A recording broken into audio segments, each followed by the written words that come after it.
एक बार की बात है। एक चिड़िया और एक चींटी में बहुत गहरी दोस्ती थी। चिड़िया बहुत आलसी थी, मगर चींटी अपना सारा काम समय से करती और दिन रात मेहनत करती थी। बरसात का मौसम आने वाला था।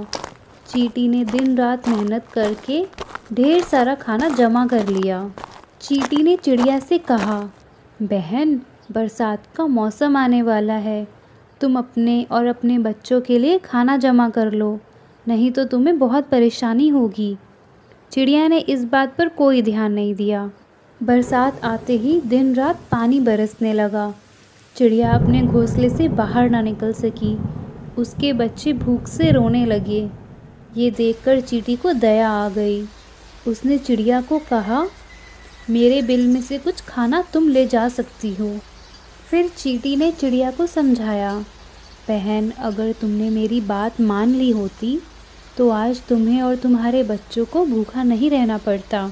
चिड़िया ने समय का महत्व समझते हुए चींटी से कहा, बहन, मैं आज से आलस नहीं करूँगी और समय का सही उपयोग करूँगी।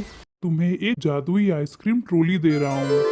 अब ये तुम्हारी सारी परेशानी दूर करेगी। एक नदी में बंटी ऑक्टोपस और सोनू केकड़ा नाम के दो आइसक्रीम वाले अगल बगल के घर में रहते थे। सोनू बहुत ही सीधा और अच्छा इंसान था। वो बहुत गरीब था, इसलिए एक छोटी आइसक्रीम की ट्रॉली चलाकर अपना घर चलाता था। दूसरी तरफ बंटी बहुत ही घमंडी नेचर का था। बंटी के पास एक बहुत खूबसूरत आइसक्रीम ट्रॉली थी। वो अक्सर सोनू की ट्रॉली का मजाक उड़ाया करता। हर सुबह बंटी और सोनू आइसक्रीम बेचने अलग अलग रास्ते में जाते थे, मगर स्कूल की छुट्टी का समय होते ही दोनों स्कूल के बाहर आ जाते थे। स्कूल के सारे बच्चे सोनू के पास आकर ही आइसक्रीम खरीदते थे। बंटी की आइसक्रीम ट्रॉली बहुत ही सुंदर और बड़ी थी, लेकिन फिर भी उससे कोई भी आइसक्रीम नहीं खरीदता था। सभी सोनू के पास जाकर ही आइसक्रीम खरीदते थे। एक दिन की बात है। एक गरीब मछली बंटी के पास आती है और कुछ खाने के लिए मांगती है। बंटी उससे चिढ़कर उसे वहाँ से भगा देता है। वो मछली बहुत दुखी हो गई और एक बेंच पर जाकर बैठकर भूख से रोने लगी। सोनू को उस मछली की ऐसी हालत देखकर अपना बचपन याद आ गया। सोनू का बचपन भी ऐसे ही बीता था। वो भी एक अनाथ था। सोनू उस मछली के पास गया, उसे आइसक्रीम देकर खाने को कहा और उससे पूछा, बच्ची, तुम्हारा नाम क्या है? तुम्हारा कोई नहीं है क्या? अंकल, मेरा नाम टूना है और मैं अनाथ हूँ। मेरा कोई भी नहीं है। बेटी, चिंता मत करो। तुम्हारी देखभाल अब मैं करूँगा। तुम्हारी हर ज़रूरत को मैं पूरा करूँगा और तुम्हें स्कूल भी भेजूँगा। क्या तुम मेरे साथ चलोगी? टूना ये सब सुनकर बहुत खुश हुई और सोनू के साथ उसके घर चली गई। टूना घर तो आकर बहुत ही आराम से सो गई, मगर सोनू पूरी रात बैठकर सोचता रहा कि अब वो कैसे उस बच्ची का ध्यान रखेगा। वो तो खुद इतना गरीब है। अगली सुबह सोनू रोज़ की तरह अपनी ट्रॉली लेकर तैयार हो गया और उसने टूना से कहा, टूना बेटा, मैं काम पर जा रहा हूँ। घर आते समय मैं तुम्हारे लिए सारी ज़रूरत की चीज़ें लेकर आऊँगा। ऐसा कहकर वो घर से निकल गया। रास्ते में उसे पेड़ के नीचे एक साधु बाबा नजर आए। सोनू उनके पास गया तो बाबा ने उससे पूछा, क्या समस्या है तुम्हारी? मैं अब तक इस छोटी सी आइसक्रीम ट्रॉली से अपना जीवन गुजार रहा था, लेकिन अब तो मुझे एक बच्ची का भी ख्याल रखना है। मुझे समझ नहीं आ रहा कि मैं उसकी सारी ज़रूरतों को कैसे पूरा करूँगा। मैं समझ गया।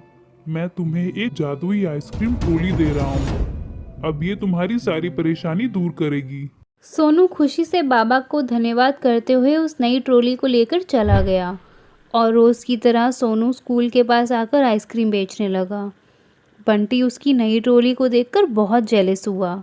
सोनू ने उस दिन बहुत अच्छे पैसे कमाए और उन पैसों से टूना के लिए नए कपड़े, स्कूल बैग, किताबें और सारी ज़रूरत की चीज़ें खरीदकर घर आ गया। टूना ये सब देखकर बहुत खुश हुई। अगले दिन सोनू टूना को लेकर स्कूल पहुंचा और उसी स्कूल में टूना का एडमिशन करा दिया। कई दिन बीत गए। सोनू का काम बहुत अच्छा हो गया। वो बहुत अमीर बन गया कि उसने नया घर बनवा लिया। टूना भी बहुत खुश थी। बंटी सोनू की तरक्की देखकर मन ही मन बहुत गुस्सा हुआ। वो सोनू से और भी ज़्यादा जलने लगा और मन में सोचने लगा, ये सोनू आइसक्रीम बेचकर इतना ज़्यादा कैसे कमाने लगा? ज़रूर इसकी आइसक्रीम की ट्रॉली में कुछ गड़बड़ है। मैं आज रात ही इस बात का पता लगाऊंगा। रात को जब सब लोग सो गए तो बंटी चुपके से सोनू की ट्रॉली के पास आया।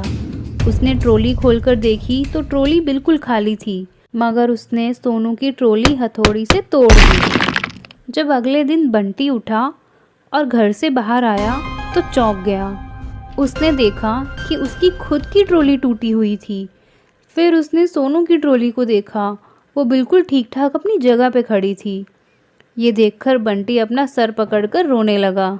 तो बच्चों, इस कहानी से हमें क्या सीखने को मिला? हमें कभी भी दूसरे की खुशी और तरक्की देखकर जेलस नहीं होना चाहिए। हमारी सोच हमेशा अच्छी होनी चाहिए।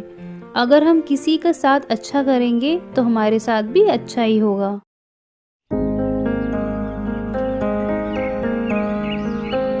एक बहुत ही घना जंगल था जहाँ पे एक शेर राजा रहा करता था। उससे सारे ही जानवर बहुत ज़्यादा परेशान थे क्योंकि वो बहुत ज़्यादा निर्दयी था। जब भी देखता किसी को शिकार करके खा जाया करता था। तभी वहीं पे एक चालाक बंदर एक सर्कस से भाग कर आया और उसने देखा कि सारे जानवर इस शेर राजा से बहुत ही ज़्यादा परेशान हैं। यही देखकर बंदर ने एक चालाकी चली। उसने एक गड्ढा खोदा। गड्ढा खोद के वो एक टहनी के ऊपर जा बैठा। जैसे ही शेर वहाँ से गुजर रहा था, शेर ने उस गड्ढे को नहीं देख पाया और वो उस गड्ढे में गिर गया। जब शेर गड्ढे में गिर जाता है तो बंदर ज़ोर से हंसता है। शेर राजा, क्यों आया ऊंट पहाड़ के नीचे? बड़े राजा बनते हो, गिर गए ना। बेटा बंदर, कभी ना कभी तो मेरे अंदर आएगा तू, तब मैं तुझे देख लूँगा। ये बात कहते बंदर हंसने लगता है ज़ोर ज़ोर से। वो ये भूल जाता है कि जिस टहनी पे वो बैठा है वो इतनी मजबूत नहीं है। बस क्या था, देखते देखते वो टहनी टूट जाती है और बंदर नीचे गिरता है। गिरते गिरते बंदर को याद आता है और वो बोलता है, शेर राजा, मैं तो माँ कसम सॉरी बोलने के लिए कूदा हूँ।